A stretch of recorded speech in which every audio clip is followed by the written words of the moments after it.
guys. This is an Unearthly podcast. This is our first live episode. I believe, Randy mentioned to me, I believe we're on episode 69. We did not check, so if it's 68 or 70, I do apologize. But I think I remember. Right. I think I remember last week was 68. I think I remember hearing that. Is all I can say. It's Saturday night. I haven't slept since Wednesday morning, so bonus. And for the sake of being safe with the con, is anybody below 18 for the sake of language and such? Okay.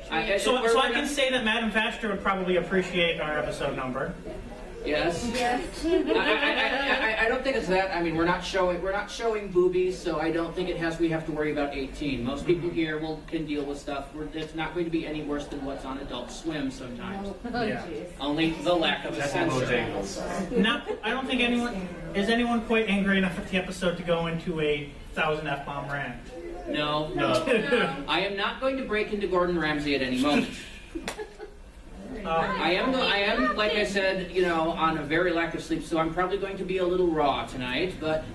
Yeah, we're all a bit tired. The convention's going on. You guys probably are used to that.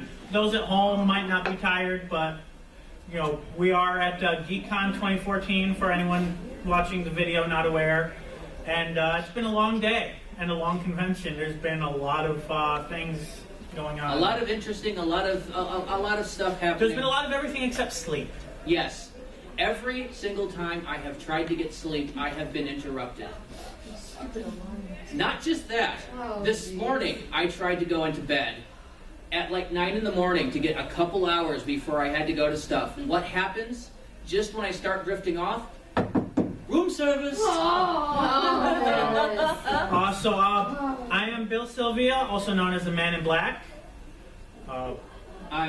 We might as well introduce ourselves since we're in person. I'm Randy Ramson McCulloch. I'm the head of viewings for GeekCon. I'm also a Doctor Who fan since the early 80s.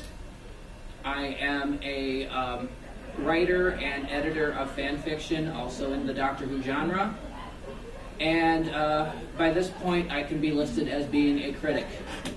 I believe all of us on this panel can.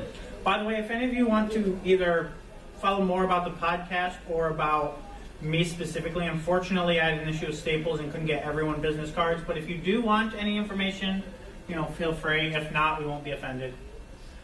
Who wants to go? Introduce yourself next. So I'm next. So Yep. I am Matt. I'm better known as Mad Matt or Mad Matt Inc., depending on where you look. I have been doing video reviews, I believe, since 2010. I got introduced to Doctor Who, I want to say 2004? No, it was 2005 when it first came out. And it was the second episode that I cut the tail half of. If we're going over introduction to Doctor Who, I actually started watching the show, I'm thinking January of 2012, and have pretty much been picking it up very quickly since then. Randy's got a bit more experience than anyone else. Yeah, I started watching on PBS in the early to mid 80s. It was 91 when I heard the original classic series had been canceled, and that was like the black day. And then I've always kind of kept the torch alive.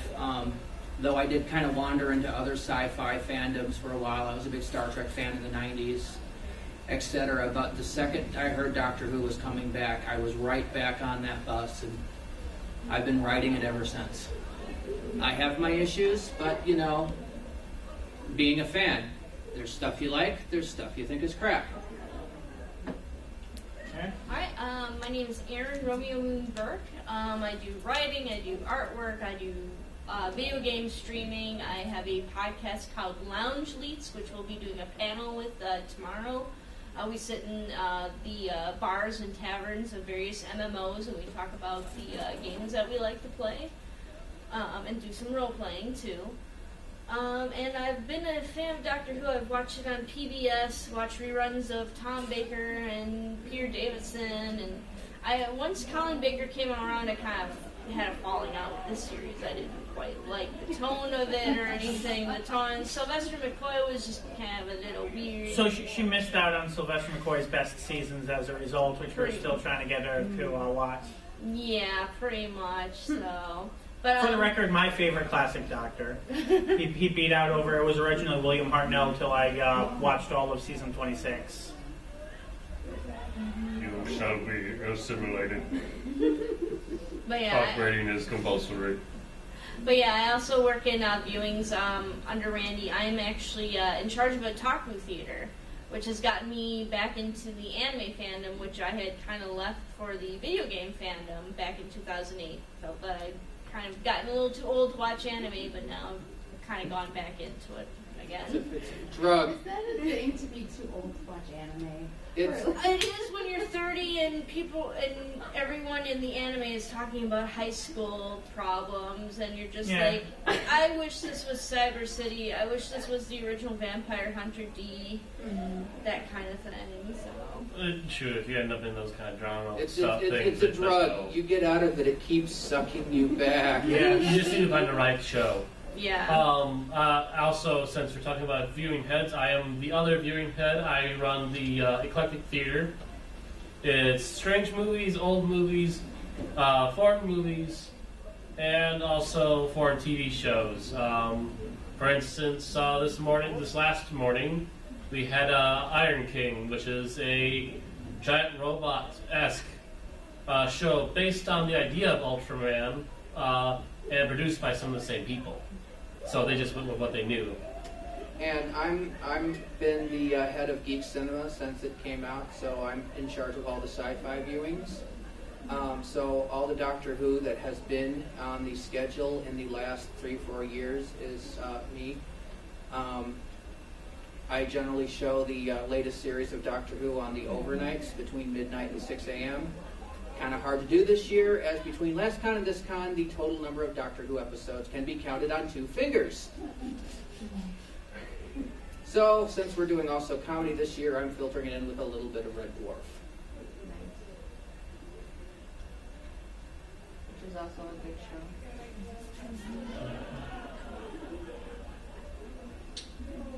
So anything else we wanted to cover quick? No, so that's our introduction. So Okay. we normally start off with a bit of a joke or a skit before going into our opening sequence. So this isn't going to be quite as well rehearsed as normal. As we've mentioned, we've been extremely busy, so we do have a script, but we'll have to be passing it back and forth between each other. Beyond the parts that we Also, the already fact know. that Bill's phone has decided it does not like the internet at all. It does not. That's Well, said it does. It apparently just does not like this hotel. And my phone decided that it didn't like getting charged for a while because I kept unplugging it and running all over every place. So it's dead right now.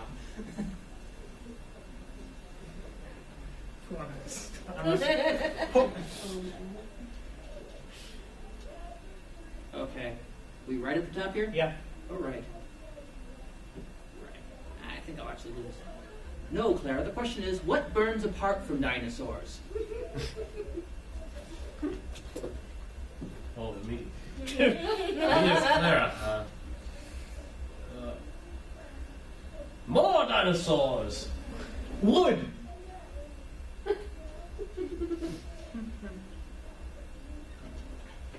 is awkward. Yes, it is. So why do dinosaurs burn?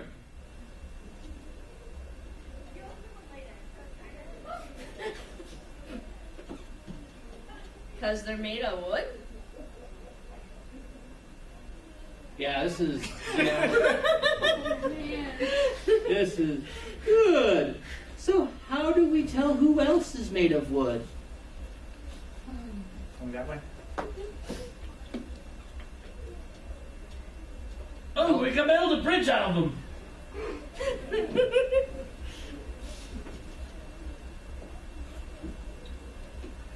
Ah, but can you not also make bridges out of stone? Right. He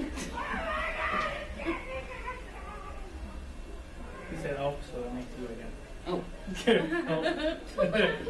does wood sink in water? Yeah. This will probably be fixed in post. Yes. Seriously? Over here if it's over here, for crying out loud. So it's me and then you. You say no. Yeah, I said it's me, and it's you, so we can actually get this in one go. Yeah, No. like I said, we've had no practice. Now, because Randy was talking, we do it again, Aaron. Yeah, try it one more time. Sorry. Like again, fix it in post. No. It floats. What also floats in water?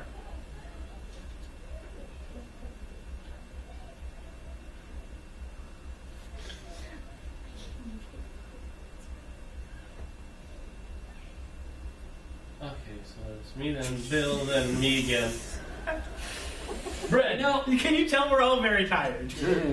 no, I'm trying to help to Should make we this just a give little up more... on this now? I think the joke is dead. Yeah, You've it's killed dead. it. Let's- It is an ex joke. It has ceased to be. One person read a different voice will be all good. Yeah. No, Claire, the question is what burns apart the dinosaurs? More dinosaurs! Smack. Wood! So why would dinosaurs burn? Oh, pause. Because they're made of wood? Good. So, do we tell these... So how do we tell these are made of wood? Build a bridge out of them! Ah, but can't you build a bridge? Also build a bridge out of stew? And it just went black. I don't know how to bring it back to being black. Seriously, how many times does this happen? I know. It's officially an ex joke. It has ceased to be. It has tripped the light fence. If you don't touch it, it assumes you're not reading. If you keep hopping on this like that, and then yes, it will be done. I might as well just toss the phone down. So please, silence. We are professionals. Trust us. We do this normally. Intakes. Yeah. So why do dinosaurs burn? Because they're made of wood? Good. So what? So how do we tell who else is made of wood? Build a bridge out of them. Ah, but can't you also make bridges out of stone? Oh yeah. Does wood sink in water? No, it floats. But also floats in water.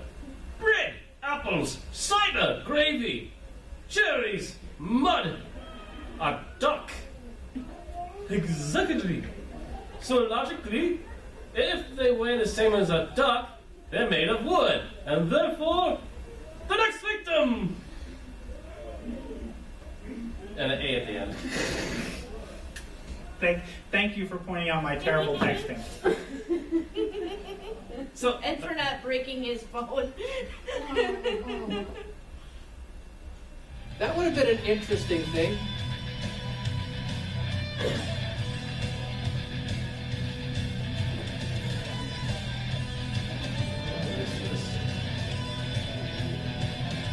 Not very loud at all.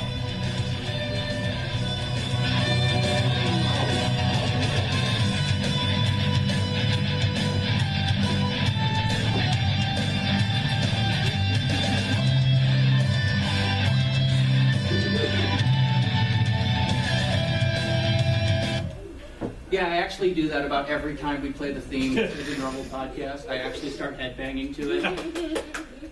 Can't see it right now. So again, welcome guys to our first live episode. We are streaming live on August 24th, Volcano Day. It is the day after the opening of Deep Breath, which is our featured episode today. And yes, for those who didn't see the Fires of Pompeii quote floating around on Facebook, today is indeed Volcano Day, and it fits very well for Peter Capaldi's first appearance.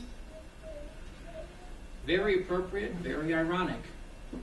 So this will be a bit different than a normal podcast. Obviously, we have some guests here. If you guys have anything you wish to interject or, add to our discussion, feel free to go ahead. If you want to introduce yourselves or whatever, you're welcome to it. We don't exactly have a crowded room. It won't take much time if you wish to.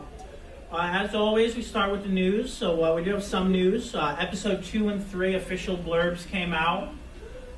They're pretty short, and it's pretty much been covered by other materials. So unless anyone particularly needs to see them, we probably won't go looking for them. But those were released by the BBC.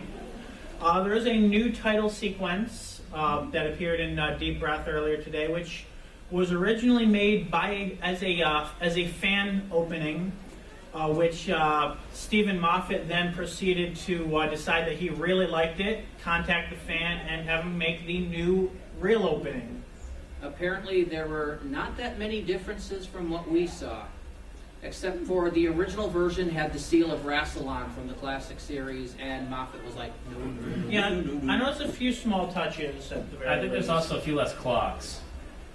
I don't know. There were There were plenty of quite a lot clocks. of clocks. I thought it was interesting that with the title sequence, it looked very steampunky. It had a very steampunk True. feel to me. Which I think fits Deep Breath very well.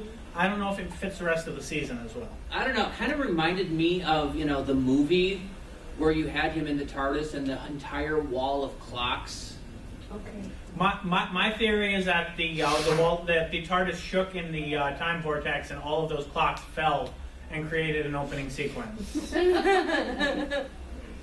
My clocks!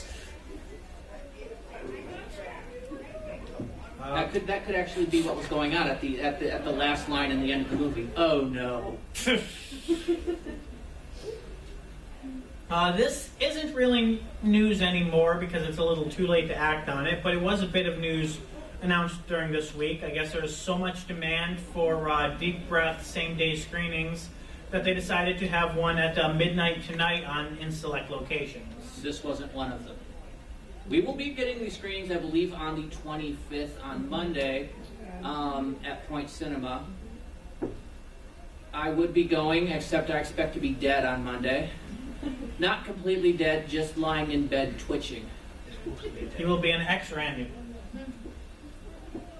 I will be regaining all the sleep I have lost this convention, which will probably total up to be about 24 hours worth. So, our next bit of news is for the second year in a row, Doctor Who did not win at the Hugos thanks to Game of Thrones. Kill them. I'm Kill pretty them with sure. fire. I'm pretty sure from 2006 on, Doctor Who had an undefeated streak prior to Game of last Thrones. year. And you thought Day of the Doctor would have actually won it out. Yeah, it would have been nice. It's the 50th anniversary. It's the best Doctor Who episode to date. I voted to. I think I did too. And now we're losing it. Now we lose it to floppy wieners. Hugo, stop with the testicles. Okay, somebody take the mic away from me. Time out for you. He's drunk on power. Before we start stemming from Doctor Who into Star Wars and officially start our This is first my tangent. Well, we will have a Star Wars quote later on, but Matt, if you want to, could you try to find the BBC list of the new titles that were announced? That was our next bit of news. Yes, we got all of them. Normally, if this was over Skype, I would have sent him a list of all of our news, and all of it would have been up on the screen. It's kind of difficult with one computer and very poor internet access, of course. Cross your fingers, pray. I actually saw that list on the BBC's direct website. Yeah, that's bbc.co.uk/Doctor Who. right. And it took me to .com despite the fact that I went to co.uk. Yeah. Oh, that just means they've been updating their domains. Right. Thank you, BBC. I wonder if that means that the video on bbc.com will actually be internationally available. Probably not, because the iPlayer is still for license payers. Yeah, because Although, interestingly enough, my antivirus offered me a paid program to fool it into thinking that I lived in Britain so I could watch it. I did not opt for that. If I had the option of paying the BBC license here in the United States, I would be saying, shut up and take my money. Do you know what the difference is between what was aired on the BBC now and what's going to be shown in theaters on Monday? Is there There's a prologue in the beginning. I believe it's featuring the Paternoster Gang. yeah, Okay. Vastra, Jenny, and Strax. There is also a behind the scenes, like a confidential type of thing that'll be airing afterward that I believe is supposed to also be exclusive, Okay. sort of like they did for the 50th anniversary. Exclusive means it might come on the DVD when they actually make the DVD. And I'm sure it'll be on YouTube within a week. Yeah, 'cause Okay. it's like a 2-hour episode. It's a double lengther. Yeah. It's I have no idea what you're looking for here. I don't see anything. Is it possible for him to go into Skype and look up that? it might be. Try click on Skype and see if it opens without up. commercial breaks, it runs It would be in our approximately group 1.5 chat. hours. Mm-hmm. So the average Doctor Who episode, at least according to the episode 42, is 42 minutes. And then just click on the Unearthly podcast chat. While he's doing that, there's been a few updates on this. We're going to cover it as one thing, which is essentially Germany did not end up doing a dub of Deep Breath. And from what I understand, they're not getting a dub of the season in general. They will be getting their episode in subtitles. The reason that they're giving, at least from the sources I've seen, for not getting a dub is that due to the leaks, they were not able to get the material on time, which I find very strange because when there's leaked material, they can get it just as easily as the public Well, can. I think what happened is following the leaks, there was a huge crackdown. So anything that was coming out after that got shut down. I'm not seeing You gotta anything. get slaves. We've been up so early. So it was I've been up nice for meeting days, you. but Should we leave that one door open? I don't know. It was kind of loud out there before, yeah. Doesn't seem that loud out there now, but whatever. I'm not seeing anything. Go to the latest news. Up top. But this has not been a good year for German Doctor Who fans. The actor that dubbed over the 10th Doctor in Germany died recently. I think that was after Day of the Doctor, but he will no longer be dubbing David Tennant. And now they have this issue, so they're not getting very good luck.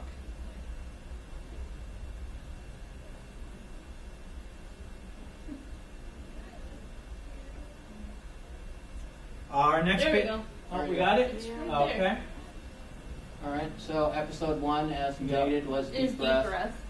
Now, you want to read those off since you're the one with quick access to them? Into the Dalek, Episode 2. introducing Samuel Anderson as Danny Pink. Robot of Sherwood. Robots of Sherwood. Actually, Robots. Yeah, we had been discussing that at the panel earlier today. Everything that came out before said robots, whereas this link is saying just robot. So it might be a typo. it might be a typo, yeah. It might be a typo, or they decided to rename it at the last minute. We'll know in 2 weeks. Yeah. Listen. Time Heist. The Caretaker. Kill the Moon. Mummy on the Orient Express. Flatline. In the Forest of the Night. And 11 and 12, Dark Water, Death in Heaven. You know, some of it, Kill the Moon, it's like, where they were getting from that, it's reminiscent of Let's Kill Hitler as far as the title. And Mummy on the Orient Express, I'm thinking somewhere in the Doctor Who production board, there's a couple of dartboards, and it's like, let's throw the dart, that's the monster, let's throw the other dart, that's the location. Dinosaur, I thought they spaceship, had gotten that. Mummy, They or decided to like throw Robin Hood and then Agatha Christie in the season. I thought Mummy and the Orient Express that had actually borrowed the title from there was something with a similar title. That well, they were- there's murder on the Orient Express, so they Right. could have been Okay. going for the pun. Yeah. But at the same time, you got that dinosaurs on a spaceship feel. Yeah. If we get down there and Capaldi actually says the line "Mummy" on the Orient Express, I'm going to groan. Just like I did when Matt Smith said "dinosaurs on a I spaceship." know. Yeah, that was groan-worthy, absolutely. Our next bit, Doctor Who Extra was announced, which essentially seems to be a version of what was previously Doctor Who Confidential, so behind the scenes information, except this will be apparently on, was it Red Button and iPlayer? I don't think it'll actually be airing on television. I'm sure that American fans will either have access to it on YouTube, the DVD, or something like that, but nothing official yet. And then our, I guess it's worth mentioning, Doctor Who Legacy, which is apparently a Facebook and mobile game that none of us have any familiarity with, apparently has recently had an expansion to bring in the 12th Doctor. So no idea what that's like, but if anybody listening is fans of that, then that'll be, then that's there now. Okay. And our final bit of news is that Peter Capaldi and Jenna Louise Coleman have addressed the rumors of Coleman leaving at the end of the season. As far as I know, this was mainly brought up by the Mirror that Clara would be leaving at the end of 2014. They're basically saying we're neither going to confirm nor deny it. Watch the season and see what happens.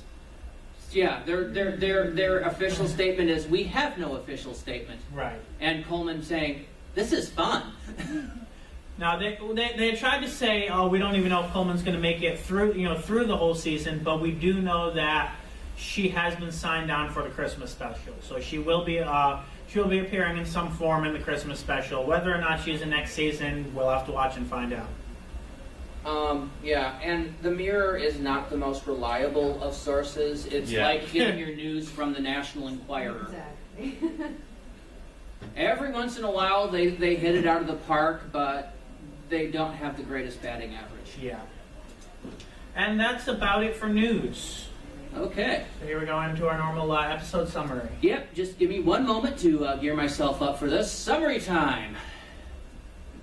Okay, so the episode started with, well, a dinosaur. A big dinosaur in the middle of 19th century London. I'm assuming at some point Moffat wanted to name the episode Dinosaurs in London. Wasn't there already an episode with that name? The Dinosaur Invasion. Dinosaur Invasion, that's right. So, and everybody is basically gawping at this, as you'd think they would, but you'd also think they'd be fleeing for their lives. Just saying. Oh. But instead they're going... And in the crowd is Vastra, Jenny, and Strax. Vastra remarks it's something she hasn't seen since she was a little girl. Jenny thinks they were not that large. Argument ensues. And then the dinosaur starts acting strange. And it basically hawks up a giant blue box loogie right onto the street. And yes, it's the TARDIS. A few color comments are made by the other people there. And the trio hurry down to the TARDIS, where the door, after getting pounded on by Strax, opens to a very bizarre, I would say, Capaldi. First saying, hush, and then noting he's trying to hide from the dinosaur. He comes out and basically acts strange for about 5 minutes, confusing Strax with all 7 of the dwarfs before deciding on Grumpy, mixing up names, and eventually passing out on the street. Opening trailer ensues, and the next thing we're dealing with is the Doctor arguing over why a person would have a bedroom.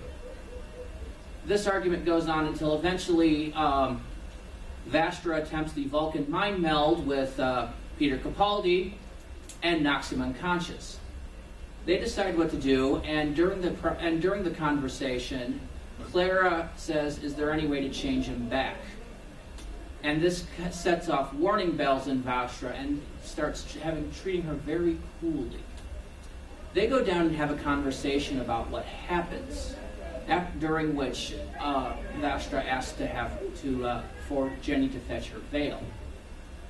While they're having this conversation, the Doctor, of course, wakes up, hearing the dinosaur yelling, and apparently able to speak dinosaur, though it's never explicitly stated, "I speak dinosaur now." Thank you. He then proceeds to, first of all, start to try to go out the door, but decides that's not him and goes out the window instead. Meanwhile, down in the what would you call that room? Kind of a conservatory, I guess. They have the conversation, and Vastra basically pushes the fact that that Clara is too freaked out about the change to care about the doctor now, and this sets off basically Clara rage. She goes off on Vastra for about a minute and a half, during which the veil disappears. And Vastra kind of says, well, I wondered what it would take to get you to act like that. And it's only after the conversation that Clara stops and asks, where did your veil go? And she replies, when you stopped needing to see it. They realize the doctor has gone off and start to follow. The doctor is trying to talk to the dinosaur, which is out in the road. One correction: they don't realize that the doctor is gone until they meet up with him. Okay. They're just going to the same place independently. I'm tired. I'm sorry. I watched the episode like twice tonight, but still, yeah. The doctor goes off and tries to communicate with the dinosaur, saying, yes, he's sorry. We got stuck, but I will bring you home. And the dinosaur bursts into flames. At this point, it's when Vastra realizes something's wrong when the pitch of the dinosaur whale changes, and they go out. They all kind of meet together after a few minor hijinks at the scene of basically dinosaur ash, and everybody wondering what's happening. The doctor has a better question, is why, when everyone's reacting to this, does one person not have a response? And it turns out to be a man who we had seen previously with a half-clockwork face and had basically DI'd a fellow passerby. The man basically walks off, and the doctor basically does the I'll take the case and goes after it. Unfortunately, Vastra, Jenny, and Clara are unable to follow due to the situation at hand, and they decide to basically follow the case themselves. This leads to the next morning with them hauling the TARDIS back to their location, as done by Strax, who is, of course, menial labor guy. Strax and Clara have a small conversation, after which Strax hurls a copy of the Times at Clara at point-blank range, at a decent throwing arm that probably hurt. Should go flying backwards. Strax and Clara have a bit of a conversation and a medical exam, after which Strax tells Clara to not worry about the doctor. He's probably already dead. We cut to the doctor in an alleyway, scurrying around, rummaging around stuff, looking like some kind of bum and filthy outfit, and he's being approached by a smelly, dirty hobo.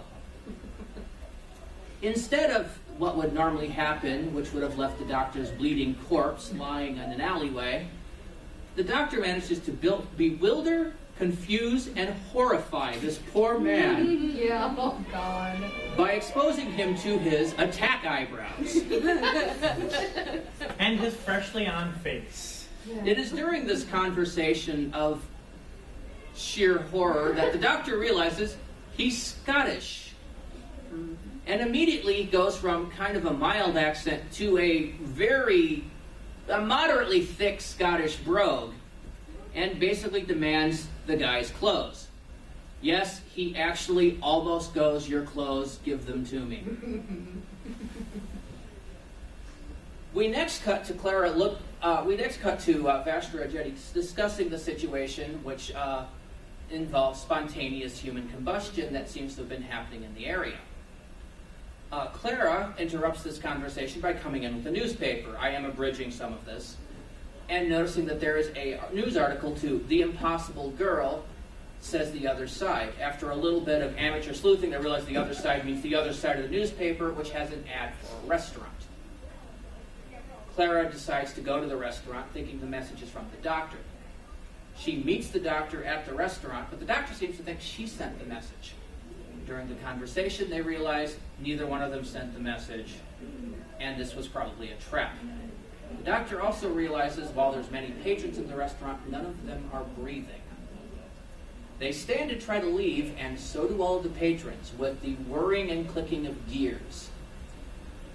Realizing that this meant imminent threat to their life, they sit down again, where the maitre d' comes to take their order, by scanning them and listing out the wonderful body parts they have that would be useful. They are then trapped in their seats and hauled into the sub basement, where they find basically the clockwork version of a board cube would be the best thing I have, with everybody sitting in their little alcoves, and the boss, the half-faced clockwork man, resting at ease in James T. Kirk's chair. Doctor says, yes, he's on a recharge cycle, he's completely inert. They check him out, looking at all the detail. The doctor mentions there's something familiar about all this, but it's not clicking. And they decide that discretion is the better part of valor when the clockwork man starts moving. They get a little mixed on the way out, and it basically comes out with Capaldi on the escape side of the door, or the doctor on the escape side of the door, and Clara on the I'm about to die side of the door. The doctor first takes the sonic screwdriver, tries to get her out, but decides there's no chance that we'll be able to do this, and decides to leave Clara to her fate. Clara is instantly horrified, does remember the fact that the doctor mentioned that they can sense it when you breathe, and tries to escape by another way, by not breathing. Unfortunately, this leads to her getting into a corridor with even more men, and her running out of breath, or running out of stored air. She is eventually forced to take a breath, where she is immediately captured by all these clockwork men and brought in for interrogation. Clara, during this process, has passed out and has flashbacks to when she first started teaching, and threatened to expel a bunch of unruly class members, and one particular girl basically stood her off by saying, "Do it then." This gives Clara an idea shortly after, when the clockwork man starts interrogating her and says, "If you don't answer, you'll die, or I'll kill you." And she basically says, "Go ahead, try it." And manages to stall this conversation and start gleaming information from the man that he basically killed the dinosaur because he wanted about a half-inch of optic nerve, and that he's trying to reach the promised land. However, this is about all the information she's able to get before her bluff is starting to get called. And she reaches behind her, praying, hoping that the doctor's there. And hey, he is, having disguised himself as one of these other clockwork creatures. At which point, he proceeds to have Capaldi's first crowning moment of awesome by stopping the androids for a moment, getting Clara, and basically getting a good reveal on a good chunk of the plot. He then grabs Clara and basically they say Geronimo, and in comes the rescue party of Vastra, Jenny, and Strax. Vastra, Jenny, Strax come down, big fight ensues. Let Hotel deal with that. Big fight ensues. At the end, the doctor winds up facing the clockwork man, and it is not really known for sure whether the doctor winds up pushing him out of a escaping airship, or whether he winds up jumping. But in the end, the town is safe, the clockwork is ended, and after a little bit, it's discovered the doctor's gone, and the TARDIS is gone. After a while,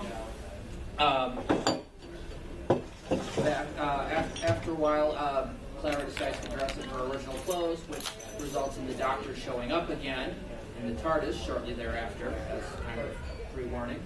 And that basically starts a conversation with Clara, the doctor, that about his new self, and Clara's obviously still very uncertain about him.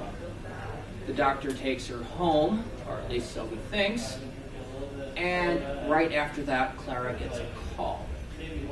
The call is from the 11th Doctor, right before the end.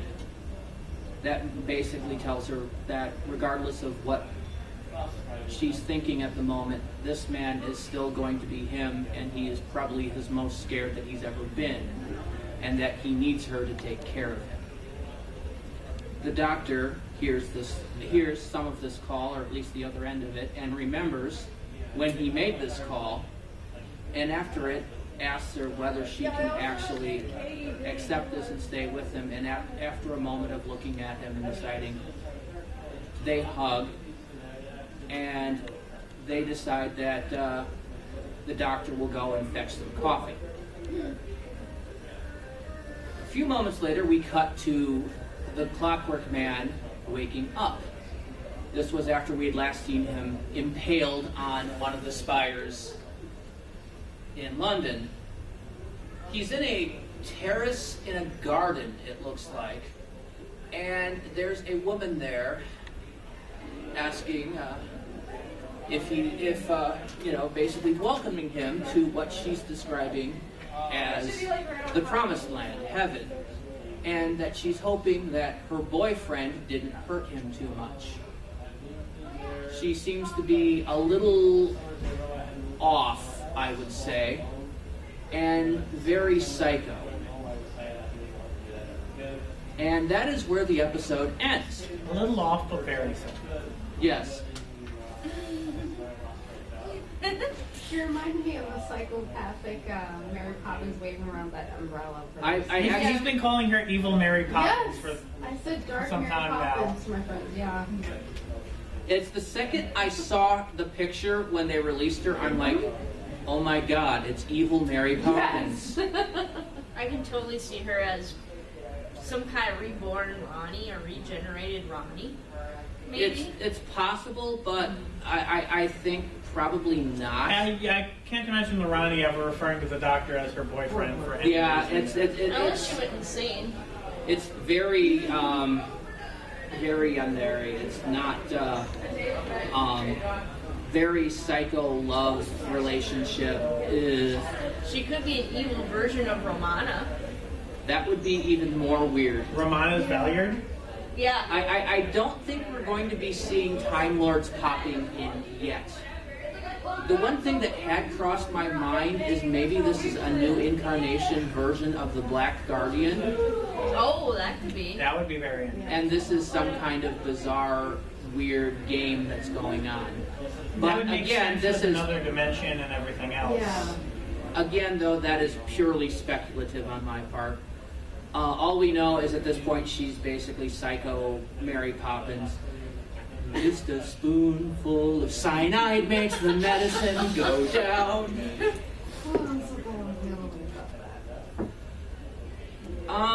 So this is the part where we actually start discussing the episode and parts of it in detail and what we thought of it. To start with, I'd say the pre-opening bit with the dinosaur, the doctor, and everything else. How do we feel there? I do say it's a classic bit of, post-regenerative crazy. I don't think we've seen post-regenerative amnesia to this state without an actual drug-addling occur. Well, yeah, and this one's kind of weird because it's not showing the normal post-regenerative's failings, except for, of course, the passing out, which is kind of done more comedic than anything else. Yeah. Although Clara does mention that it keeps happening, so presumably that's why the TARDIS was full of smoke. Yes. I also noticed that in the regeneration scene, usually they have, all the regeneration dust. I don't know what it's called, but it's more of a prolonged scene. And in this one, you see it for a few seconds, and then Peter Capaldi's character pops in right away. I think part of that is because there was the big burst of energy before, where he blew up the Dalek fleet with all the regenerative energy, and then it paused for a few minutes and then continued. Oh, you mean Deus Ex Regenina? Yes, there you go. Yes, thank you. Yes. I'm going to use all the energy and save the day with the power of my regeneration. And on the next episode of Dragon Ball Z...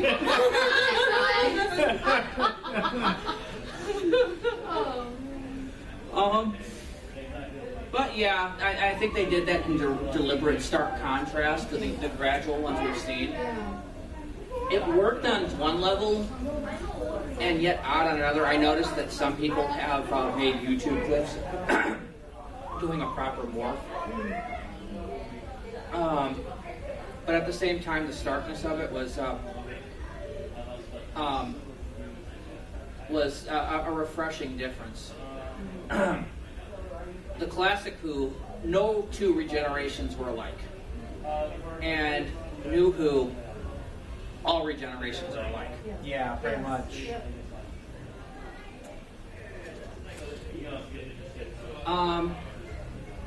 But no, there's moments during the opening sequence, I think Bill mentioned it after our first watching of this, is I really missed the Mill.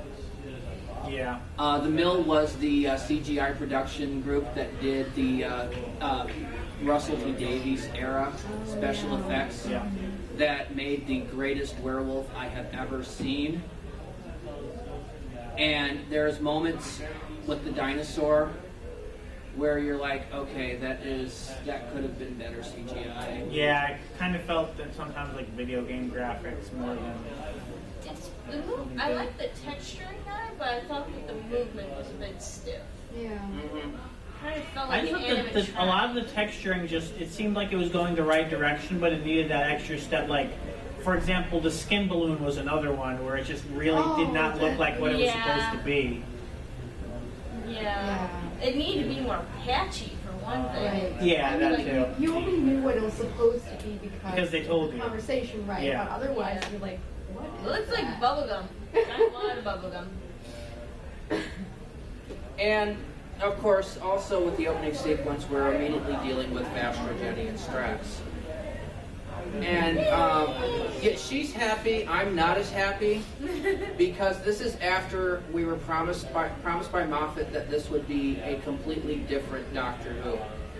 It's really not the greatest way to show that when your first episode of a completely different Doctor Who is all the same jokes we've been getting from this trio for the last 2-3 appearances.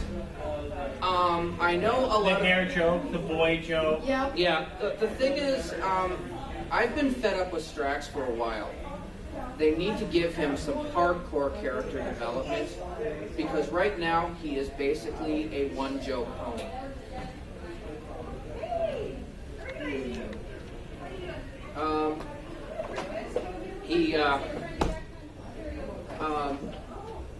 Strax has basically devolved from his original appearance, where I quite liked him.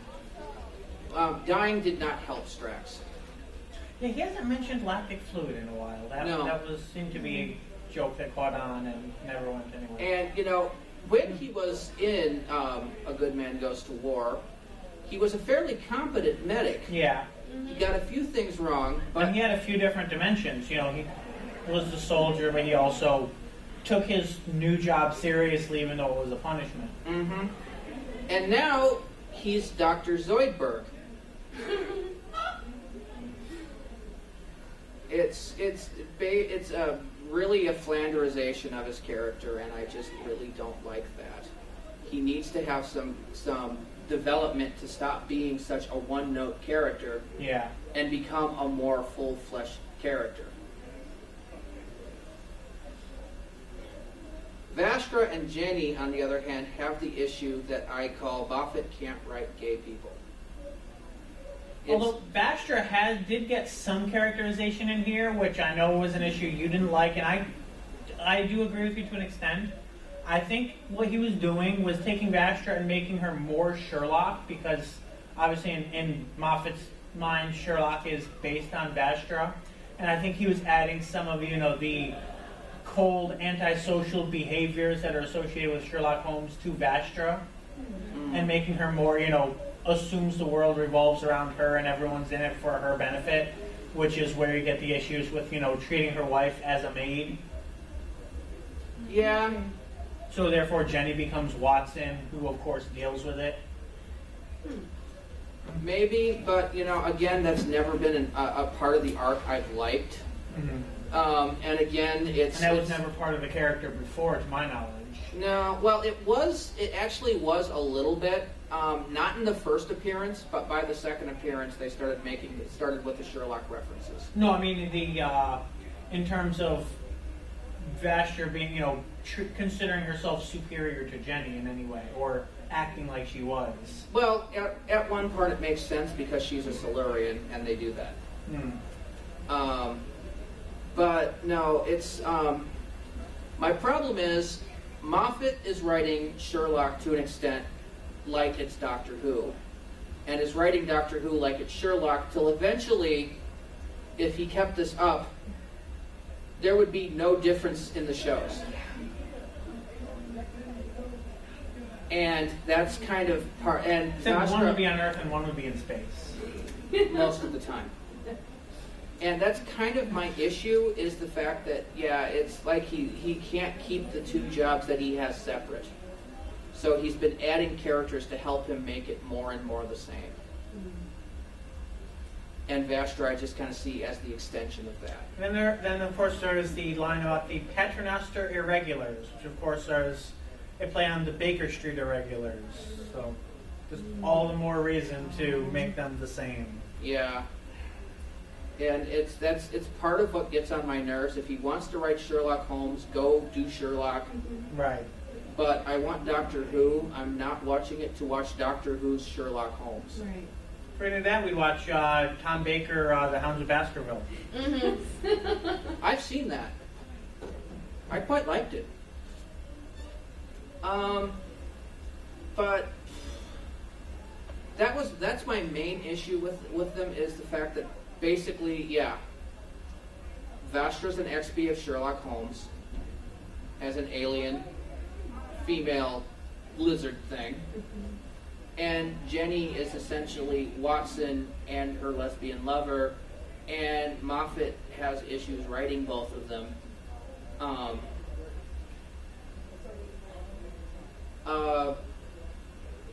So it immediately starts getting my teeth on edge. The Doctor's insanity prior to regeneration I thought was somewhat amusing, because a lot of that is, part of what makes the regenerations interesting. One very minor issue that I have, and it's not, this is a story that brings it out, but I'm sure it's focused in others as well, is that he's, in a state of amnesia trying to remember things, and the first things he thinks of are human pop culture references. And that doesn't seem like it makes a whole lot of sense for someone who spent the first, several hundred years of his life on another planet and still associates as being a citizen of that planet. Still, though, when was the last time he was on said planet for any serious length of time? For the war. We don't know how long he was actually on Gallifrey for during the war. We know that the first part of the war, basically draft dodging. If anything, he might make references to his time on Trenzalore.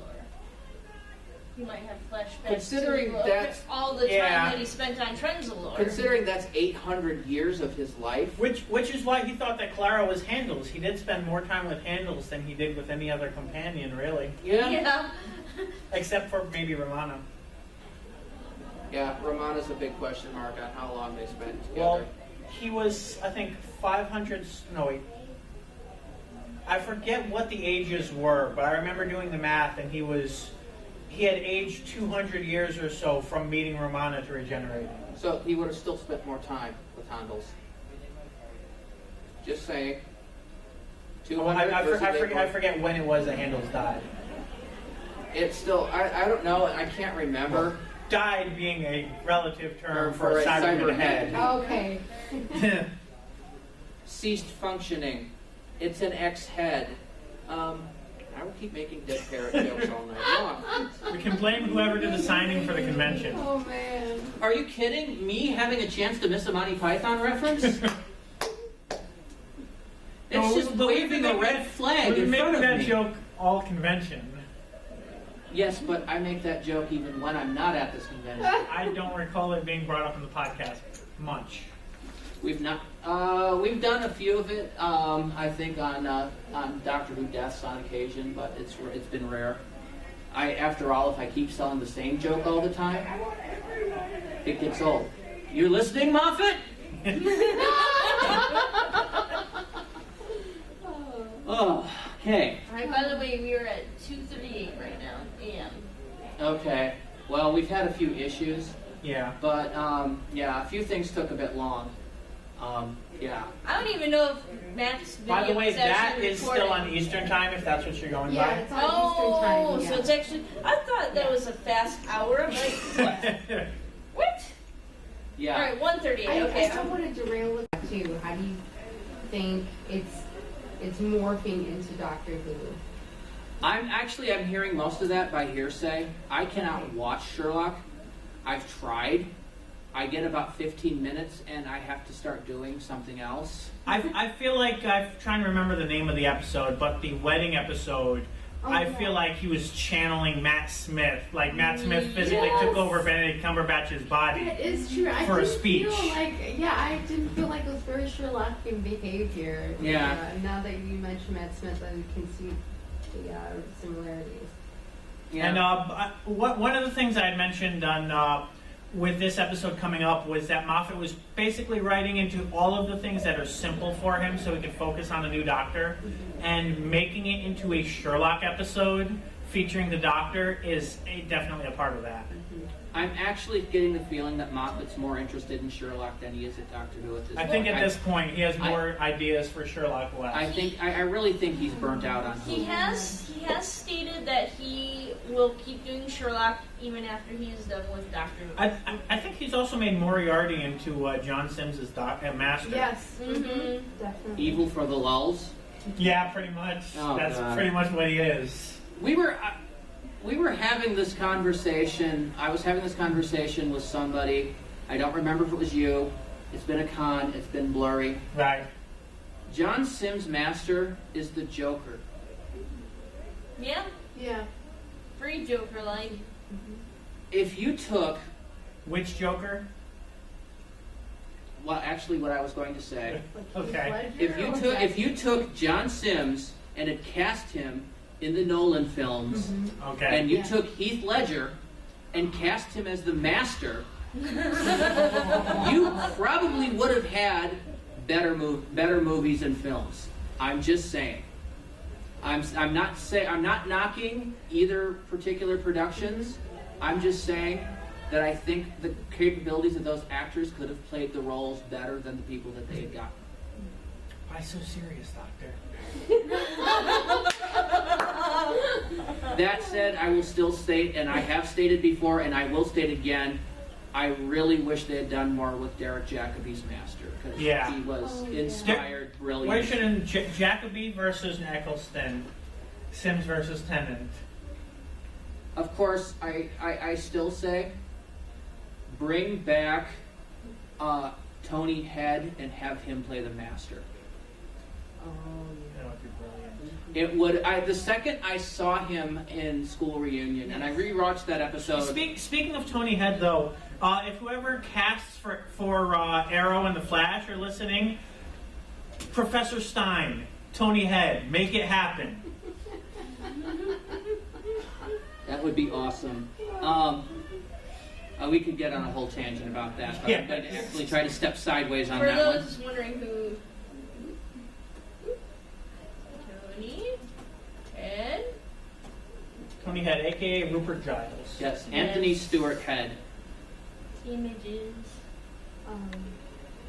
But when I saw School Reunion and I saw his portrayal, I'm like, God, that's a waste of a good actor, and he would have been such an awesome master. I wouldn't even say a waste because he was a good character there, but he could have been. Yeah, there He could could have have been been more. a recurring character. Right. Yeah. And that was why I was disappointed. Is I would have loved to see him as a recurring master, because it would have actually taken us back to the original I am the master and you will obey me, the Third Doctor era, where he was actually scary and not campy. One of the few times where he was actually. And yes, Anthony Stewart had just seemed to, in that particular role, he seemed to exude just He maliciousness. was evil Rupert Giles. Yes. That's pretty much what he was.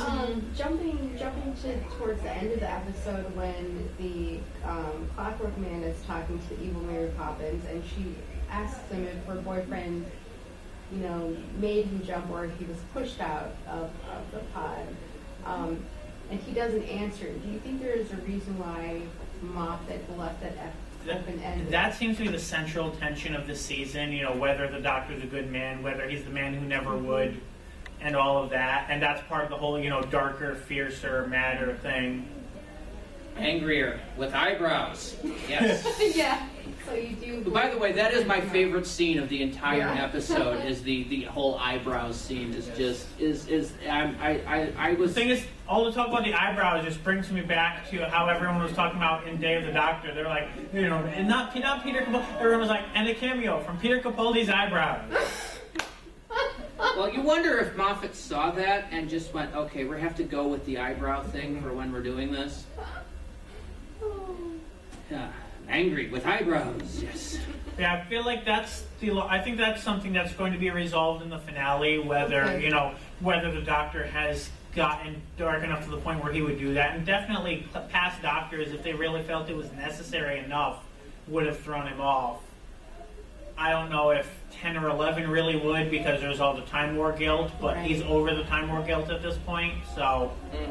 And yeah, it seems to be, I think the overall theme is that there's going to be a line and he is going to just keep getting closer and Yeah. closer and closer to the line. I Whether he's going to cross it is going to be the big question. I think they're going to try to find a way of maybe possibly shoehorning some kind of Valyard turn.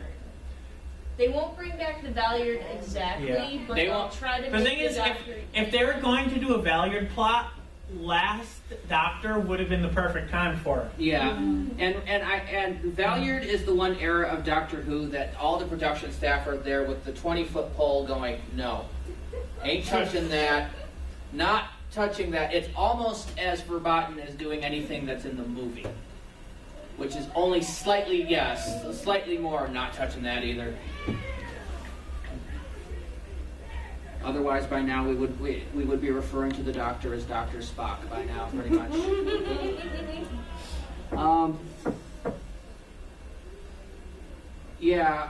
A lot of the episode seems to follow pretty much standard Moffat fare. A lot of Moffat's little writing fetishes are in there, including the wonderful let's take human parts and graft them onto machines. Even going so far as being a sequel to... That didn't remind me of the Girl in the Fireplace. Well, that Yeah. was And Moffat's. this was a sequel to The Girl in the Fireplace. They mentioned this is the sister ship to the Madame de Pompadour. Of course, the Doctor doesn't quite make that connection because, one, it's been about 1,100 years for him since that happened, and two, as he said, his brain is still rebooting. And he never actually knew the name of the ship. True. He left that episode going, I have Although, no idea why they were doing that. One would imagine he would eventually make the connection that we are the same, or whatever they said. She is Either the that, same. or boom, he's on to the next thing. True. He doesn't worry about it after that Yeah. because once the crisis is done, the Doctor moves on to the next Actually, thing. considering I think the next day he ended up watching a new Cyberman invasion of a new world, he might have been a bit distracted. Yeah, I'm pretty sure that was a 9.5 on the Oshido-meter. So he might not have even remembered that happened. Blimey, I'm in spare parts again. But yeah, it's that's one of the things I keep seeing as a recurring part of Moffat's writing, and it's in here again. I don't like it when Moffat tries to write a homosexual relationship because he can't do it. Right, and that's the thing. He tries to be progressive. He just doesn't have the, I don't know what's the right word, experience, the knowledge, whatever you want to say. He doesn't have what it takes to write these things, but at the same time, he's putting in the effort not to be, you know, writing a homogenous cast, which deserves that bit of effort, but he really ought to take a class on it. He has a safety box of what he can write, and Doctor Who has been pushing him out of that box because he tried to follow Russell T Davies' footsteps. Yeah, Moffat, it's not too late. I'm attending a panel tomorrow on including women and diverse characters. You should join me and attend the panel. Yep, seriously, heck, I'll comp your badge. Oh. I'm not going to comp your plane fare, but I'll comp your badge. He makes more than you do. Yes, I know. I'll still comp his badge. He could comp his plane fare.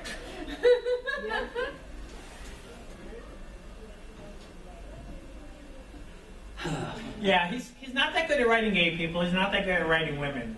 So naturally, he focuses a large amount of his energy on a group of gay women, or not a group, but whatever. What do you refer to a couple? I don't know. A couple doesn't necessarily mean married. I'm like, what do you call a you know? Partners, I Yeah. guess. Like, no, I'm just saying. Spouses? No, I'm just like, you know, like a herd, a flock. Like, what do you call two married people other than a couple?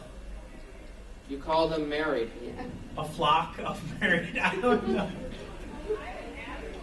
A ring. A civil relationship. Well, it's not even. I'm like they are. You know, they are spouses. Yeah. I get okay. Spouses. There we go. That's probably the word I should have used. Yeah, I agree with that because every time I see Vastra and Jenny, I just those scenes really don't hold It's interest. yeah. It's like consider. They fall flat. Like the chemistry, it's Yeah, it's like he's trying, but consider it's not in order to get across that they were married, he had to go for the oral sex joke in Good Man Goes to War. He really had no other way to get that across. Same with the other gay couple in that episode, which, you know, pretty much the only way to get that across was for them to not have names and refer to themselves as the gay married couple. Yeah, that was. And how many gay couples will introduce themselves like that? None. And it's bad writing, Moffat. It's somewhat lazy writing. He was missing. He was busy the day that Russell taught that. Yeah, and that was the thing. Russell is really good at it because he's done that in several Yeah, series. well, he has a whole series about Russell knows how gay people act because, you know, he's in a gay marriage. Yes, I know this. I know this because he can draw on his life experience. Moffat doesn't have that life experience, Right. And that's his problem. He's a man. He's straight, and he's trying to write things that he's not personally familiar with. And I can kind of see that because even when I write a gay couple, like there are sometimes I can write a gay couple and just be like, okay, other than the fact that they're gay, I can write them because they're just like any other couple. Sometimes, like if it's two very testosterone-driven characters, and I don't know how they'd react in a couple, I'll turn to Facebook and ask some of my gay friends about it and get whatever feedback I need. I imagine he has that capability, I but don't probably know. thinks he doesn't need to. Yeah, he needs to. He needs to talk to people. He needs to get it hammered out because what he has is really more alienating than it is actually Yeah. bringing in the demographics. There Right. we go. There wouldn't be the whole debate on whether or not he was a misogynist if he won. You know, if he actually was, it would be clear. But he just doesn't know how to make himself not look like it.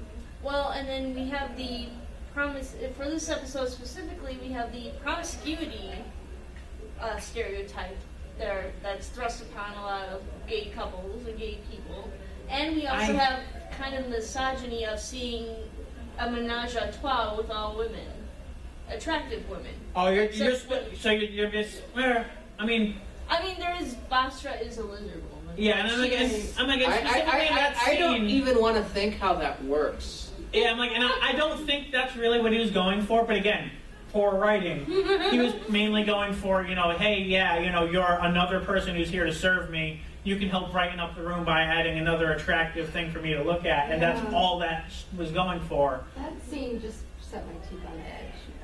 It was, I can say it now because the episode is aired. I read the leaked scripts. It was worse in the script. Yeah, because basically the way Moffat wrote it in the script was that Jenny was just standing there with a cloth covering her, R-rated bits. Oh. And, they added, and I'm not certain if that was his actual intent or if he was just assuming that everyone reading the script would know how a Victorian person being naked would include a large amount of undergarments, but That was not it didn't how come across well. And I remember when I was reading the script, that was the first thing I had to mention. I was like, really? Like, first we had in the 11th hour, the lingering on Amy's, posterior, and now we've got this. I'm like, that's not necessary. Yeah. And it's not that I enjoy looking at a woman as much as the next man, straight man, but there's a time and a place for it. Right. And Doctor Who is not always the time and place for it, whereas he often seems to think it is. All right. So we've discussed that. We've discussed Moffat's writing habits. We've discussed the trio. All right. The Clockwork Men. Why was he walking around with half a face when they mentioned that skin was the one resource that they did not constantly need to renew? Because then you wouldn't know that he was a Clockwork Man. And they never mentioned him having some kind of perception filter or anything. So how was it that he was able to walk around in a crowded Victorian London By street? having half of his face in shadow. Yeah, and no one's Only looking at him. camera shadow, not crowd shadow. Well, it was shadow from that one guy he was talking to. Because I guess that guy has poor... But, I mean, when you first see him, he's standing there on the roadside. Right? And I'm watching people go both directions on the camera going, I know his other face is this, How are they not Well, going? they were busy looking at the dinosaur. But even the reactions to the dinosaurs seem so surreal. When I first was watching it, it's like, is the whole crowd bewitched or drugged because they're just, looking at it, but no one's freaking out. If a dinosaur came through my town, I'd be freaking You know what out. I'm thinking? There was I guess it was a meme inspired by Jurassic Park, the Holy Crap, It's a Dinosaur song. I think that should be played over that scene. Yeah, I was expecting more of a... When I was reading the script, because I read the leaked scripts too, except for the last one. When I was reading the scripts, I was, expecting more of a Godzilla type reaction from the crowd. Like, Right, exactly, yeah. People scurrying for their lives and screaming, yeah. How you feeling, Matt? I cooled down. and thus we find out that Matt's camera has not been recording anything at all. Please tell me it is. We've been having a good discussion. Yeah. No, it's still going. Yes! Okay. Awesome! We have footage. I'll say, Which means, unfortunately, by the time that Moffat will actually get to see this, it will be too late for me to comp his badge. Yeah. I'm sorry. I would have loved to have you here, but at the same time, it's probably for the best. Yeah, he's... Because it would be a reenaction of Bart and Homer from The Simpsons. Don't!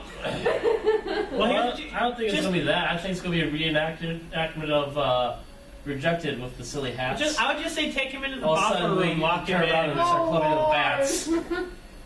Take him into the buffer room, lock him in, and get up all that aggression. No, I know some of the people here that have access to music. They would see me, they would see him, and immediately the fight music from Star Trek would start. Da, da, da, da, da. Hell, you might have a living corpse. Would that mean you'd both have your shirts conspicuously ripped off? I think for the viewing of the con, I would say no. You might have an outer layer, though, so you can get that ripped But off. I could hear our radio chatter on the staff radios now. Con ops to security, you all better get down here right now because Randy just saw Stephen Moffat. And this is for Larry and Sally. And this is not for going back to Amy and Rory. Smite. Yeah, it's anybody that's been watching over our past several knows I've had a lot of venom spewed at Moffat in the last couple seasons, and it's not going away anytime soon. The second you announce when you're stepping down, it'll probably ease. But I mean, it's fun because you give me good episodes, but then you immediately lose my respect because the next episode you come out with is crap.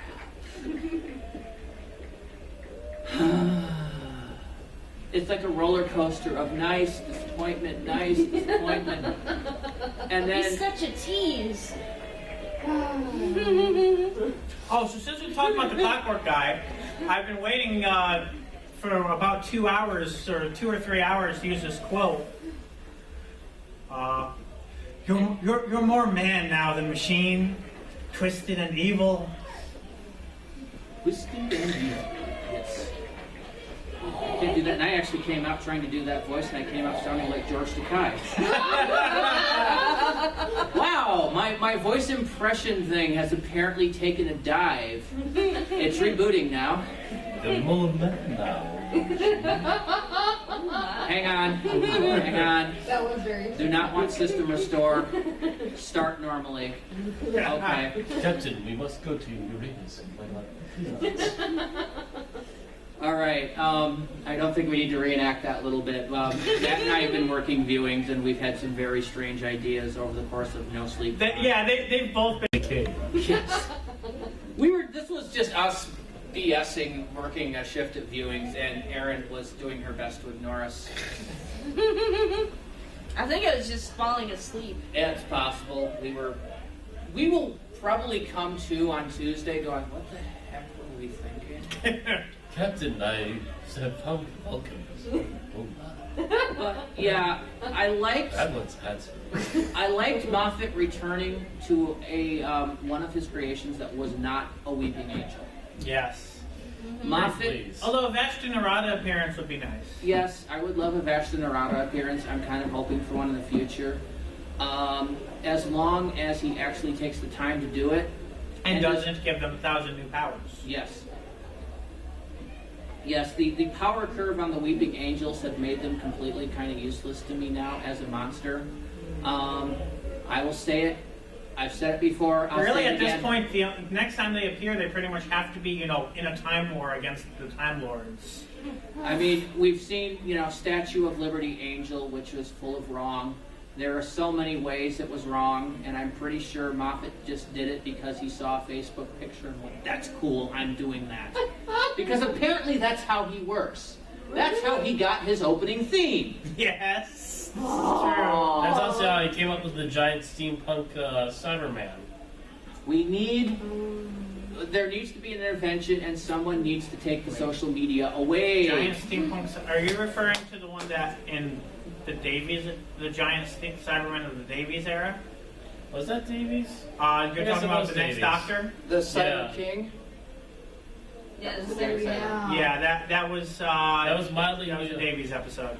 That was mildly infused from a picture with a steampunk Cyberman and a steampunk Dalek fighting each other. I believe. Either way, we either need to take the social media away or introduce them both to Farmtown so that we'll never hear from them. Steampunk Daleks. The Dalek mutants land in the Victorian era but have no access to any of their own technology. They are going to do the next episode. Well, I mean, the Daleks. Yes, Not the Daleks. steampunk, but Daleks. No, yeah, it won't be steampunk. Well, I'm a little worried. We'll see. Well, it's written by someone who's mainly known for the Sarah Jane Adventures and Wizards vs. Aliens, so we can presume it'll be at least a semi-child focused but Doctor Who knowledgeable episode. Yeah, and I actually need to take a look before next week's podcast at the specific writing credits for Sarah Jane Adventures. I watched all of those, and there were some really good episodes, and there were some not so good episodes. I think he had written over 20 episodes each of both Sarah Jane and Wizards, but I might be wrong. That's Well, quite a track record. I have not seen Wizards vs. Aliens. I really I should. saw a couple of episodes of it. It was pretty good for a kids show. Yeah, it was the spiritual successor to Sarah Jane Adventures. It's what the production team went to after Elizabeth Sladen's unfortunate death. Why? I was watching, BBC America was doing the Doctor Who marathon. As I mentioned, I watched School Reunion. I cried through part of it. It still hurts me to this day that we lost her. And this was like 2 days after Robin Williams, the whole Robin Williams news was going on. And it's like, wow, while Robin Williams' death affected me, it's not hurting as much as watching this that happened 2 years ago is affecting me. And I think it's because the fact that Sarah Jane Elizabeth Sladen was still basically in her prime. She had a successful series she was in the middle of. She had a lot of work that she still wanted to accomplish and wasn't able to. Yeah. And that's why it still hurts so bad. I'm trying to remember the last Robin Williams thing that I've seen him come out with. He was in The Crazy Ones on CBS, but that had gotten canceled just a month or so prior. I think the last Robin Williams movie that I've seen was Aladdin 3. Was he actually in that? I thought yeah. he replaced his voice. He declined to appear in 2 because he was pissed off that they were supposed to keep him low-key in Aladdin, and instead they promoted the hell out of it. But he returned for the 3rd one. Yeah, Aladdin was made when he was really trying to stay kind of under the radar for a while. Or at least he was trying, or at least under the radar as far as that was concerned. Yeah. I do remember. I career. recently Netflixed The Adventures of Baron Munchausen, which was done by Terry Gilliam, one of the Pythoners, and he's actually in there as the King of the Moon. Yeah. But he's not credited as being him. He's under a pseudonym. Speaking of another one that he's under a pseudonym of, remember? We watched it last Christmas? A Wish for Wings That Work? Oh, yes! An albatross! Yes. She married an albatross! Yes, Burt Breathitt's Bloom County animated Christmas special. He did a voice in there, and yeah, he was not credited. So, and that was all out about the same time. And it was an obvious pseudonym. It was like anybody or any one man or something like that. Yeah, it was. This was about the time he was trying to stay under the radar because he knew if his name was in it, it would quickly become Robin Williams special. You know. Mm-hmm. Yeah. He played a kiwi in that one, a flightless bird. Right. Wow, we've done this, and I think that's our first tangent that we didn't actually, stop before it became a thing. This, mind you, this is progress for us. Yes. We had actually had, if we'd had more time, would have actually had an active tangent counter on the screen. Oh, wow. Because- you kept it really good, actually. Because we actually, yes, we've been known to go off on probably between 5 to 10 tangents on a podcast before. Usually it's about 2 or 3. But sometimes, and I think it's probably because we're really lackluster on an episode, we go way off topic. Yeah. Especially if there's not a lot to talk about. Okay, so getting back on track. Rob Williams stand-ups. But anyway. We are stopping the tangent. Do not keep it going. Black card lister. Black card. Yes. All right, to go on a second tangent, we actually introduced you to Red That's Dwarf. what we need to stop our tangents. But yes, we were talking about the Clockwork Men. Yes, I like having them back. I wanted to have them back for a while, so it's good to see that. It's good to I go don't back think and he then did work an screwed over up. job of changing them too much. No, yeah, Yeah. was, and it was. I mean, one concern we had was, how to bring them back without it seeming like the same problem was happening to every ship in the fleet. Whereas this, I mean, it's still obviously a really messed up fleet, and hopefully they didn't make a lot of ships with those androids. But at least this one is a different situation. I mean, we're not sure how it ended up so far back in time, but. And finally, in this episode of Doctor Who, the Doctor goes into the 50th century and introduces the shipyards to the 3 laws of robotics. Perhaps becoming human. Change. Dramatic change. The robots becoming human. Maybe that's the way that they get into paradise. One of the things. Possibly. I mean, it's obviously that somewhere in the billions of years that the Clockwork ship was crashed on Earth, and and all the Doctor's time travels to Earth in various eras, he apparently never noticed this, even though London is his favorite hangout. But it apparently found religion along the way. Yes, because he kept on referring to the promised land.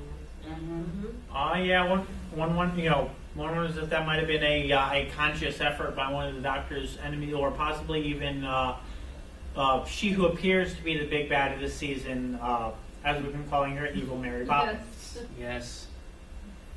And I'm looking forward and dreading what they're going to wind up doing with her. Yeah. I have some ideas based on the names of the episodes now that we have them all. Mm-hmm. And the name of the final episode is, what is it? Death? Yeah, Death in Heaven. yeah, I Death in think that's Heaven. right. And that's what heaven refers to there.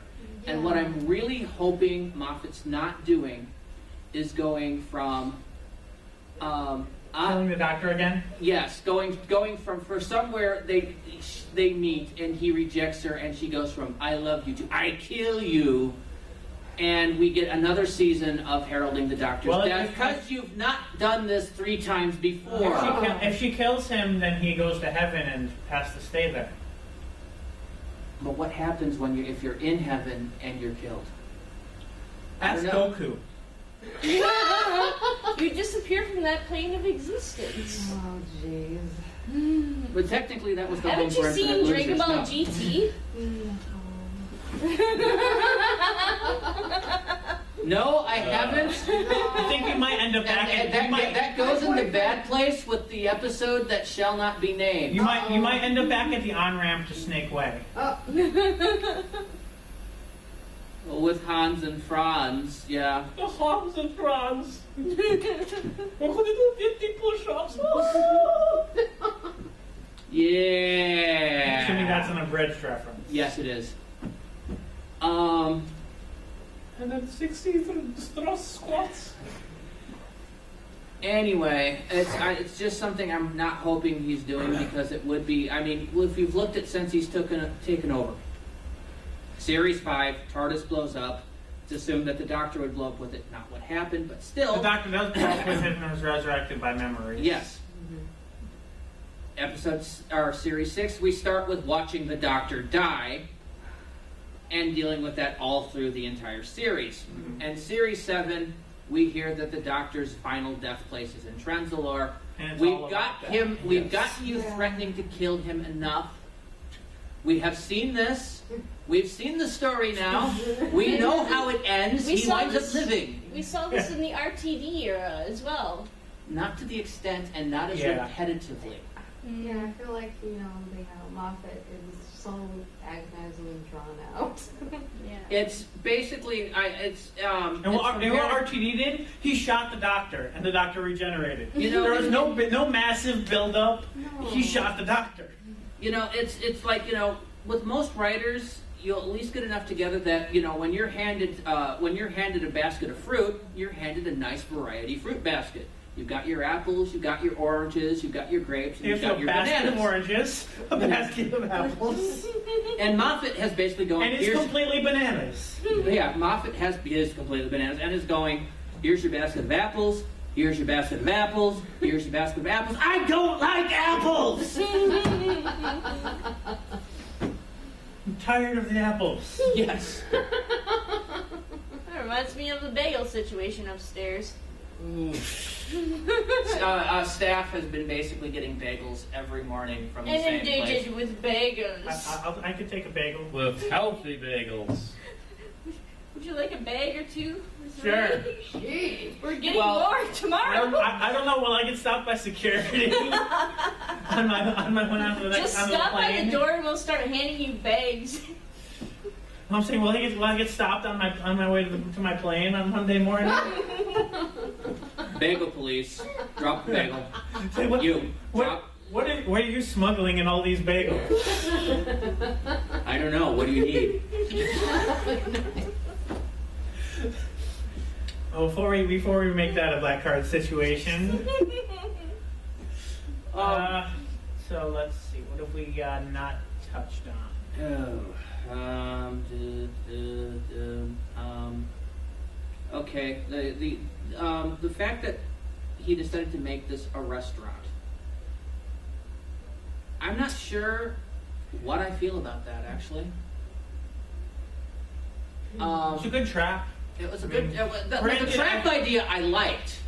And we know the police there are not entirely intelligent. They thought that a method of laying an egg was by vomiting a blue box out of your mouth. So I can believe that the police in this neighborhood did not catch this restaurant. Yeah, apparently they're all the Keystone Cops are like right there.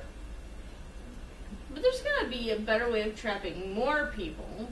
I guess you don't want too many to disappear, but at once. Yeah, you'd think that You should have opened up a psychiatric clinic. I mean, you know, they've been killing these people by spontaneous combustion, and that's what's been in the news. Meanwhile, we have Sweeney Todd going on here. You go in for a bite, and you lose parts. Mm-hmm. And I'm not thinking this is the kind of situation where anything they didn't use woke up in a tub of ice going, see doctor now. No. You're gone. Then again, this is also the same neighborhood where, you know, the main private investigator tends to eat people after interrogating them. Yeah, you'd think the police would notice that, too.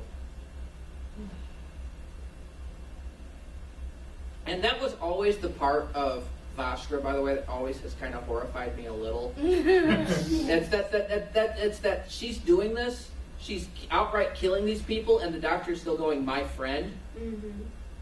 This would not have flown in the Tennant era. Yeah. I'm like, granted, I think all the people she's eating are like murderers and stuff. It wouldn't but still, matter yeah. with Tennant. Yeah. Because Speaking of which, when she says, here we go again, that implies that Vastra might have actually originally been found by Tennant. Because that implies that she's seen him regenerate more than once by now. actually, that was Moffat quoting Brigadier Lethbridge Stewart. That's a good. Okay. Okay, I remember that. That was quote. That was the exact line. So all of my robot references were entirely on the mark. Pretty much. Although that was technically the end of Planet of the Spiders. Either way.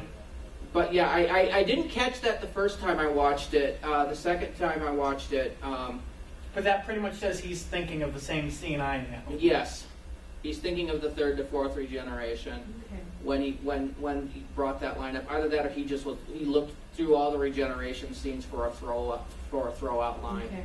I would have found it to be even more amusing if it had not been Vastra that said that line, but if it had been a different script and it had been said by Kate Stewart. The irony of that would have been, wow, but can't have everything. Where would you put it? Mm-hmm. Apparently in a Speaking of TARDIS. which, I think this might have been a little nicer if there were. I mean, I'm trying to think of what references we had. We had, in terms of previous doctors, like most regenerations have. Thank you. You brought up a beef. Yeah. So when he starts looking for clothes, I know what you're going to talk he wants about. clothes, a scarf, Yes. and he goes, yeah, no, we're past that. It looks stupid. And I don't mind that because every doctor has hated on its previous incarnation. Yes. But still, it's so iconic. It's like, It's really? Why'd you go there? the we're past that, I was fine with. It was the it looked stupid add-on that was I thought was a little more mean-spirited than Yeah. any other time they've done that. Keep But in mind, considering what 6 had to say about 5, I think 4 got off light. and considering that 5 unraveled the actual scarf. Well, actually unraveled the leftovers from all the scarves that Yeah, had but been destroyed. in story, it was the actual scarf. Mm-hmm. But had a reason for doing so.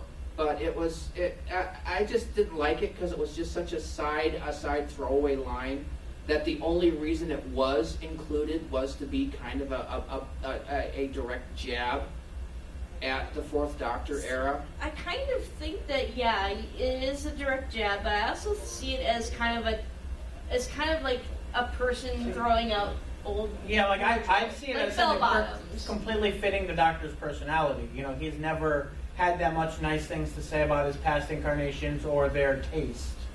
Like I said, I would have just been fine with we're past that. Or even it's not me, or it's a not me anymore would have been fine. Haven't you we ever have found like an old shirt where you're like, wow, why did I buy that? That's stupid. not really.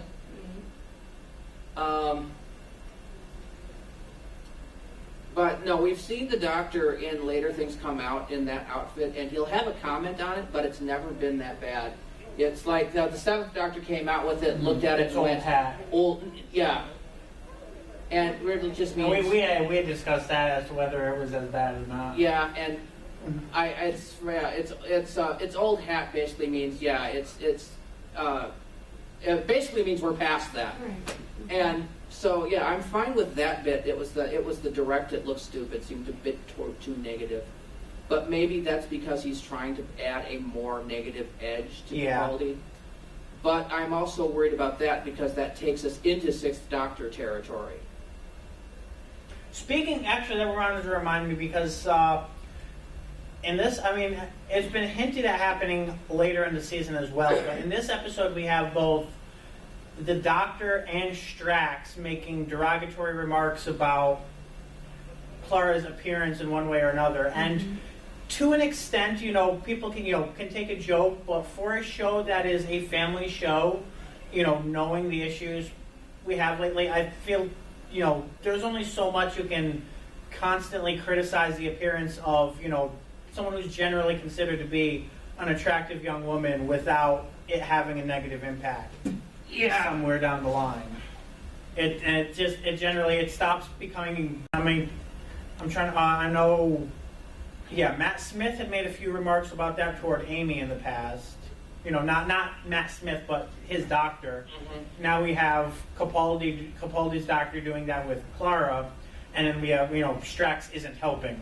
Mm-hmm. So it becomes too much of a trend. Yeah. When everybody's hating on your looks, it gets right. And especially, it's not. Yeah, like it's. I'm not sure where I'm trying to go with that sentence, but she's. There's no physical deformity. She's not. I don't think you could even consider her overweight. The same time, which is, an overweight person doesn't deserve that, but at least then there'd almost be something to justify, almost not quite justify, but almost. May I counterpoint this actually? Okay. It just occurred to me, and it might be the part of the sleep deprivation, but near the end of the episode, he says when he's back to himself, he goes, "I need to make something clear. I'm not your boyfriend." And she says, "I never thought you were." He says, "You weren't the one making that mistake." Yeah. Now, factor this in with the comments he's been throwing out. Makes you wonder if he has a bit of the old Ron Masao Tomei foot and mouth syndrome, and basically deflecting any feelings he has by throwing out a negative comment instead. I can see that, but I'm still going with too much becomes more mean-spirited on the behalf of the writer than anything else. I mean, Ranma, it was always clear where the joke lie, whereas here, it just being, oh, hey, it's funny to make fun of the female companion's appearance. Yeah. Pretty much stopped there. He was purposefully rolling around with her naked then. Yeah. Oh, you had to take us back there. Bill may have to walk off now. See you later. So I was already planning to take a shower. Now I definitely will be. Every time we talk about that scene, I need to take a shower. Yeah, when we reviewed that particular episode, that just made him feel dirty because he realized that yes, they spent a good chunk of that basically naked with holographic clothes, and some of the positions that you see aren't right, just not right. Oh, so wrong. But yeah, I'm thinking that's what Moffat's aiming at, though, is that he's attracted to her. And as we've mentioned, he's very good at aiming for decent targets and completely missing them.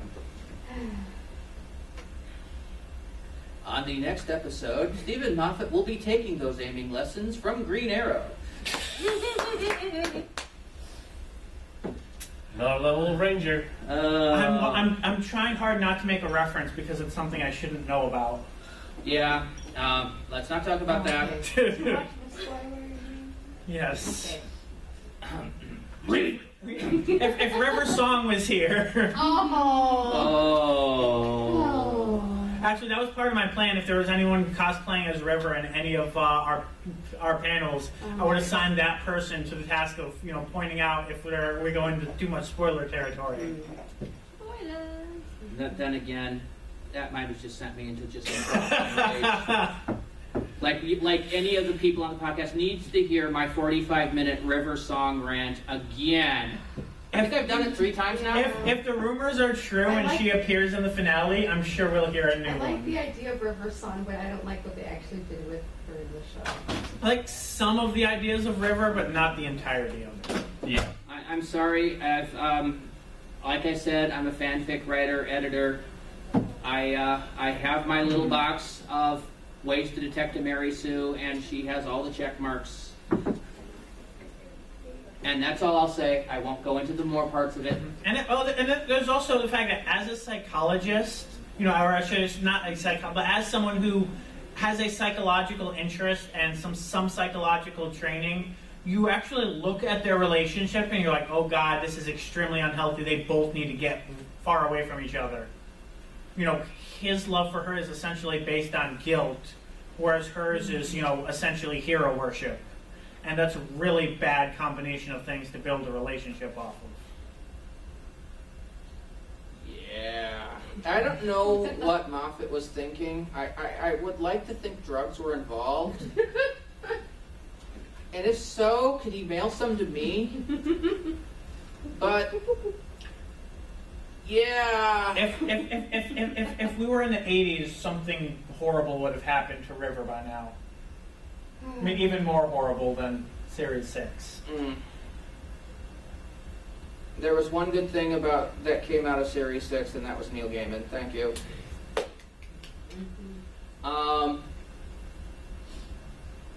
Okay, back to this episode. Is there anything we have not covered? New TARDIS. Updated lights. Lots of round things. Yeah. Old man's chair. Yeah, he's redecorated again, and I don't like it.